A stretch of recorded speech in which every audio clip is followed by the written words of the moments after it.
हमने देखा अडार का गैलाड्रियल को रिंग वापस देना एक अहम मूवमेंट बन जाता है, क्योंकि वो इसे सौरॉन के खिलाफ वेपन की तरह इस्तेमाल करती है। सौरॉन के ब्रूटल एक्शन की वजह से काफी नुकसान हुआ। कैलिब्रिम्बोर को बेरहमी से मारने के बाद सौरॉन अडार को धोखा देने के लिए ऑक्स को मैनिपुलेट करता है, और अडार को भी मारने के बाद ऑक्स सौरॉन के साथ वापस जुड़ जाते हैं। इसका मतलब है कि उनकी लॉयल्टी अब सौरॉन के लिए है, और ये एरिगियन पर उनके अटैक का सिग्नल है। अडार का कैरेक्टर और भी कॉम्प्लेक्स होता है जब वो गैलाड्रियल के साथ एक डील करता है, लेकिन अल्टीमेटली ऑक्स की धोखेबाजी सब कुछ खत्म कर देती है।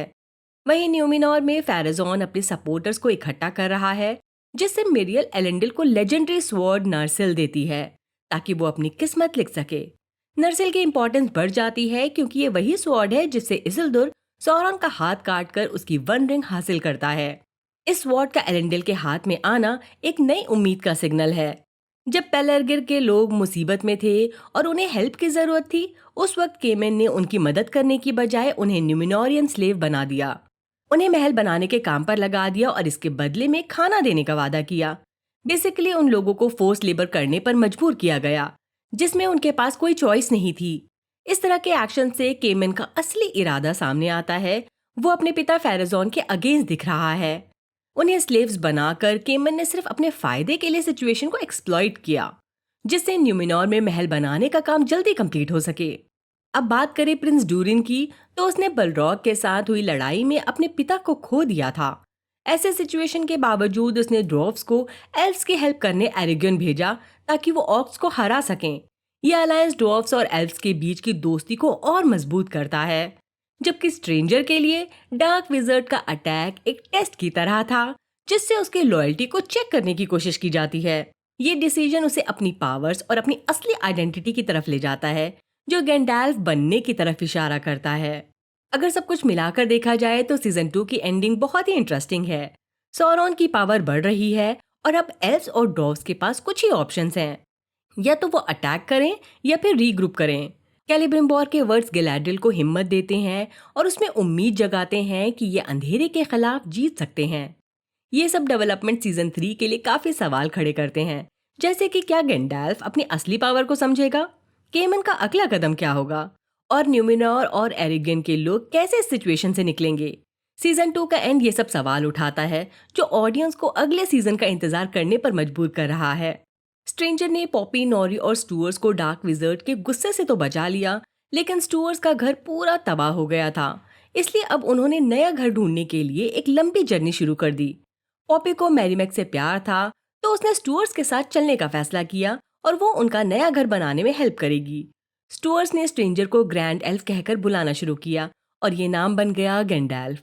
नॉरी ने भी गैंडाल्फ को अलविदा कह दिया, चाहे उन्होंने शो में ज्यादा टाइम एक दूसरे को ढूंढने में बिता दिया हो। अभी क्लियर नहीं है कि नॉरी, पॉपी और स्टूअर्स का फ्यूचर क्या होगा, लेकिन अब जब गैंडाल्फ को उसकी छड़ी मिल गई है और वो वापस टॉम बॉम्बिडल के पास अपनी किस्मत लिखने गया है, लगता है वो गैंडाल्फ को एक पावरफुल विजर्ड बनाएगा। गैंडाल्फ को ये बात समझ में आ गई थी कि डार्क विजर्ड और बॉम्बिडल दोनों उसका टेस्ट कर रहे थे कि क्या वो पावर चूज करेगा या फिर नॉरी, पॉपी और स्टूअर्स को बचाएगा। गैंडाल्फ ने उनकी सेफ्टी चूज करके टेस्ट पास कर लिया। बॉम्बिडल तो गैंडाल्फ के फैसले से काफी खुश है, लेकिन डार्क विजर्ड को ये बिल्कुल पसंद नहीं आया। और हाँ, शो के दौरान मुझे लग रहा था कि डार्क विजर्ड सारोमान है, लेकिन अब अगर डार्क विजर्ड ने अपना दुश्मन गैंडाल्फ को बना लिया है, तो ये सारोमान नहीं हो सकता, क्योंकि बुक्स के हिसाब से सारोमान बाद में गैंडाल्फ का दुश्मन बनता है। जब तक शो रनर सारोमान और गैंडाल्फ के बीच के रिलेशन को पूरी तरह से नहीं बदलते, मुझे नहीं लगता कि डार्क विजर्ड सारोमान है। वहीं प्रिंस डूरिन, डीसा और काजादुम के सभी ड्वार्फ्स अपने किंग डूरिन के गुजरने का गम मना रहे थे। उस वक्त किंग डूरिन के सबसे करीबी ने प्रिंस डूरिन को एल्व्स और उन ड्वार्फ्स का हाल बताया जो उनकी मदद करने गए थे। प्रिंस डूरिन थोड़ा रिलैक्स हो गया, ये जानकर कि उसका दोस्त एलरॉन्ड जिंदा है और एरिग्यॉन के सर्वाइवर्स को सेफ जगह ले गया है। प्रिंस डूरिन एल्व्स को खबर भेजना चाहता था कि काजादुम उनकी मदद करने के लिए तैयार है अगर जरूरत हो, लेकिन दीसा को बलरॉग और सौरॉन के खतरे के अलावा इस बात की ज्यादा फिक्र है कि किंग डूरिन के गुस्से की वजह से उन्होंने जो टैक्स शुरू कर दिया था, अब जब लोग उस टैक्स का रिजल्ट देखना चाहते हैं तो प्रिंस डूरिन को एल्व्स की हेल्प करने से पहले उस प्रॉब्लम पर ध्यान देना चाहिए। ऊपर से कुछ दूसरे ड्वार्फ्स लॉर्ड्स भी काजादूम के तख्त पर अपना हक जता रहे थे और उनमें प्रिंस डूरिन के भाई को काफी सपोर्ट मिल रहा था। डीसा प्रिंस डूरिन और किंग डूरिन का राइट हैंड उन रिंग्स को देख रहे थे जो ड्रॉप्स के लिए बनाई गई थी। शायद वो सोच रहे थे कि अगर ये रिंग्स गलत हाथों में चली गईं तो क्या होगा। उन्होंने ऑलरेडी देखा था कि एक रिंग ने किंग डूरिन के दिमाग पर कैसा असर किया था। अगर सब ड्रॉप लॉर्ड्स भी वैसा ही बिहेव करने लगे तो ड्रॉप्स का पूरा एम्पायर बर्बाद हो जाएगा और एक बड़े हंगामे का सबब बन सकता है। इस बीच इसिल्दुर की जर्नी काफी इमोशनल और कॉम्प्लेक्स रही। पहले तो उसको एस्ट्रिड से प्यार हो गया, लेकिन फिर उसने ये जाना कि एस्ट्रिड एक्चुअली अडार की तरफ से है। फिर पता चला कि एस्ट्रिड ने अडार से सभी रिश्ते तोड़ दिए हैं। लेकिन इसके बाद इसिल्दुर को ये भी पता चला कि एस्ट्रिड का फियांसे हेगन अभी भी जिंदा है। फिर जब उसने थियो को एंड से बचाया और साउथलैंड्स का डाउनफॉल देखा तो इसिल्दुर को एहसास हुआ कि वो अभी भी एस्ट्रिड से प्यार करता है। अब सवाल ये था कि क्या एस्ट्रिड भी इसिल्दुर से वैसा ही प्यार करती थी। उन दोनों के बीच की नजदीकियों से ये तो क्लियर हो गया कि उनका प्यार सच्चा है। जब केमेन न्यूमिनोरियन कैंप आया जहां ऑर्क के अटैक्स के सर्वाइवर्स छुपे थे, इसिल्दुर ने सोचा कि केमेन इनकी हेल्प करने आया है, इसलिए उसने केमेन के सामने ये आइडिया रखा कि एस्ट्रिड को न्यूमिनोर ले जाते हैं। बट केमेन ने इसिल्दुर को न्यूमिनोर के हाल की सच्चाई बताई कि मिरियल जो फेराजॉन के सामने ट्रायल फेस कर रही थी और एलेंडल जो नरसिल के साथ सफर पर था, वो अब पावर में नहीं है, यानी इसिल्दुर के पास फैसला लेने का हक नहीं है। सीजन 2 के एंड में इसिल्दुर अकेले ही न्यूमिनोर लौट गया ताकि फेराजॉन फैसला करे कि वो अपने पिता एलेंडल की तरफ है या फिर फेराजॉन की तरफ। जबकि एस्ट्रिड हेगन और थियो के साथ रुक गई। इन्हें केमेन का काम पूरा करना है। बेसिकली इन्हें एक न्यूमिनोरियन महल बनाना है ताकि ये सरवाइव कर सकें।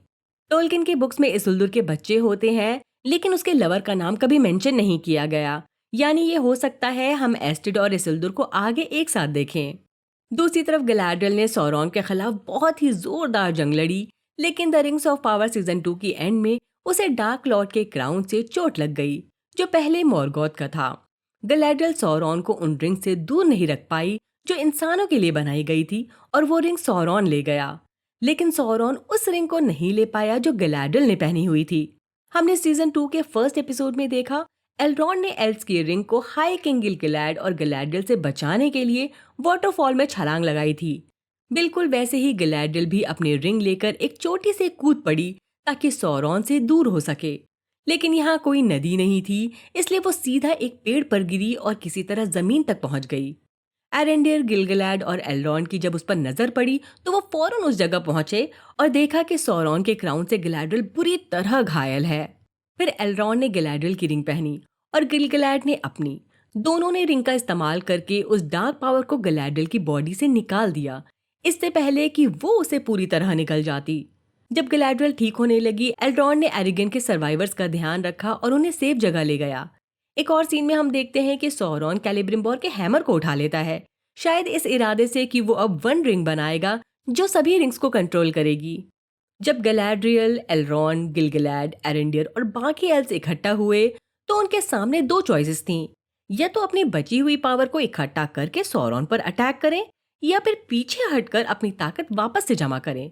गिल-गैलाड खुद से डायरेक्टली ये नहीं बोलता कि वो क्या करना चाहता है, लेकिन जब गैलाड्रियल कहती है कि एल्व्स या तो तलवार बन सकते हैं या शील्ड, गिल-गैलाड अपनी तलवार निकाल लेता है।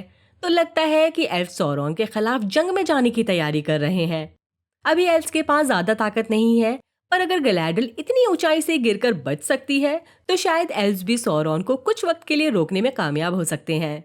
देखते हैं सीजन 3 में क्या होगा। इसी के साथ ये वीडियो यहीं खत्म करते हैं। मेरा वीडियो आपको कैसा लगा कमेंट सेक्शन में जरूर बताएं।